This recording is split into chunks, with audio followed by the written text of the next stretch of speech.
हमारी वृद्ध माँओं के और अन्य भी एक उम्र के बाद घुटनों में दर्द हो जाता है। तो घुटनों का दर्द यदि हो जाता है तो पहला तो हम ये जानना चाहेंगे कि सबको ही लगभग बुढ़ापे में 85-90% घटनाएं हैं कि घुटनों का दर्द, आज की स्थितियां। तो पहले तो हम ये जानना चाहेंगे कि घुटनों का दर्द होता क्यों है, और यदि हो जाए तो क्या ऑपरेशन कराना ही ऑप्शन है या आयुर्वेद कुछ औषधियों के द्वारा उसे ठीक कर सकता है। सबसे पहले तो सभी लोगों को मेरी तरफ से राधे राधे। भगवान श्री कृष्णा जी की कृपा सब पे बनी रहे। और मैं आज आप लोगों के सामने हूँ और महाराज जी ने सवाल बड़ा अच्छा पूछा है, आप सबके लिए है, पूरे देश के लिए है, जनता के लिए है। क्योंकि जो लोग घुटनों के दर्द से परेशान हैं, जिनके घुटने ख़राब हो गए हैं या घुटनों में दर्द रहता है, किसी के बुज़ुर्ग के रहता है, किसी के जवां उम्र में भी रहता है, तो ऐसे लोगों को जब हम लोग मिलते हैं, हम लोग कुछ दवा की बात करते हैं, तो बहुत सारे लोगों के दिमाग में ये डाल दिया जाता है कि आपका ऑपरेशन होगा। और ये बात डालने वाला कोई डॉक्टर नहीं होता, उसका पड़ोसी होता है, खुद घर के लोग होते हैं। तो जरा सा घुटने में दर्द हुआ नहीं कि सामने वाला सीधे ही बोल देता है तेरा ग्रीस खत्म हो गया। तो मतलब वो जो ग्रीस खत्म होने वाला वर्ड है, वो वर्ड उसके दिमाग में आ जाता है कि मेरा सचमुच कुछ खराब हो गया। तो वो इंसान जो है वो डिप्रेशन में जाने लगता है। ऐसे करके वो जब डॉक्टर के पास जाता है, हॉस्पिटल में जाता है, तो महाराज जी उसको वहाँ भी बोल दिया जाता है कि ऑपरेशन करवा लो, अब ग्रीस खत्म हो गया। तो उसको लगता है कुछ सचमुच मेरा ख़त्म हो गया। तो मतलब बेचारा और डर जाता है कि उसके ऊपर पब्लिक की स्टैंप थी, फिर डॉक्टर ने भी लगा दी।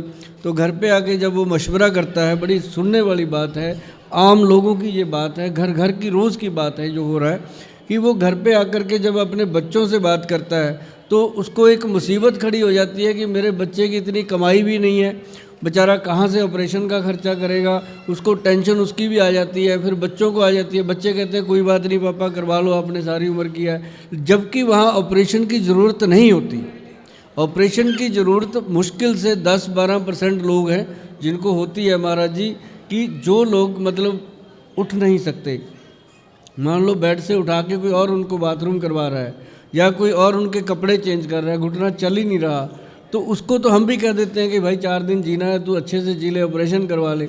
अब जो चल रहा है, गाड़ी में बैठ रहा है, सब्जी खरीद के ला रहा है या बाहर अंदर जा रहा है, रिश्तेदारियों में जाता आता है, तो उसको भी अगर कह दिया जाए कि तेरा ऑपरेशन होगा, तो ये एक बात समझ में नहीं आती। उसके लिए आयुर्वेद में अपनी रसोई घर में बहुत कुछ पड़ा है। अगर उसको बता दिया जाए कि भैया सौंफ, जीरा और अजवाइन का पाउडर बनाओ, उस पाउडर को कैसे बनाना है वो बड़ा सिंपल है। इन तीनों चीज़ों को बराबर मात्रा में आप लोगे तो मुझे लगता है कि आज महाराज जी के माध्यम से हम सबको बहुत फ़ायदा होने वाला है इन बातों का।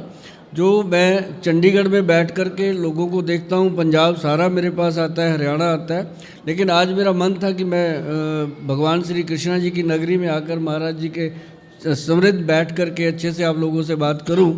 तो जो जीरा, अजवाइन और सौंफ है, ये मतलब आप देखेंगे इसका चमत्कार होता है। इसको तवे पे रोस्ट करके अच्छे से भून करके इसका पाउडर बना के रखिए, हर घर में होना चाहिए। ये ध्यान रखिएगा, हर घर में होना चाहिए, चाहे घुटने दर्द करें चाहे ना करें।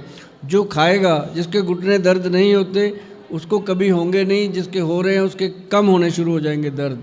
क्योंकि अजवाइन जो है वो आपकी गैस को ख़त्म करती है। जो जॉइंट्स के अंदर एक गैस बनती है, वो उसके साथ क्या है, जॉइंट स्टिफ हो जाते हैं और पेन होता है, दर्द होता है। तो इसका मतलब ये नहीं होता कि ग्रीस खत्म हो गया, घुटने में साइनोवल फ्लूइड होता है। ये ग्रीस ग्रूस पता नहीं कौन कहने लग गए हैं, पर ये एक फ्लूइड होता है अपने घुटने में, जो कि अपनी बॉडी के अंदर सिर्फ घुटने ही एक जॉइंट नहीं है जी, 360 जॉइंट हैं अपनी बॉडी के जी। उंगलियों में देखो 3 जॉइंट हैं, हर एक अंग में जॉइंट है। तो हर जॉइंट को ये लुब्रिकेशन चाहिए होता है। तो उसके लिए एक और बढ़िया चीज़ मैं बता दूं, वो है खसखस जो होती है, खसखास जिसको आप बोलते हैं, पोस्त का दाना, उसको ले लो और उसके साथ जो तिल होते हैं अपने, अब तिल वगैरह खाते रहते हैं, जो सीसम के बीज, उसको लेकर के आप बराबर मात्रा में अगर आप उसको रोस्ट करके अच्छे से खाना शुरू कर दो, तो आप देखेंगे कि 5-6 महीने हो गए खाते हुए, शरीर में कुछ अलग ही एनर्जी है, चेंज ही आ रही है। तो ये चीज़ें जो है ना महाराज जी बॉडी में एनर्जी देती हैं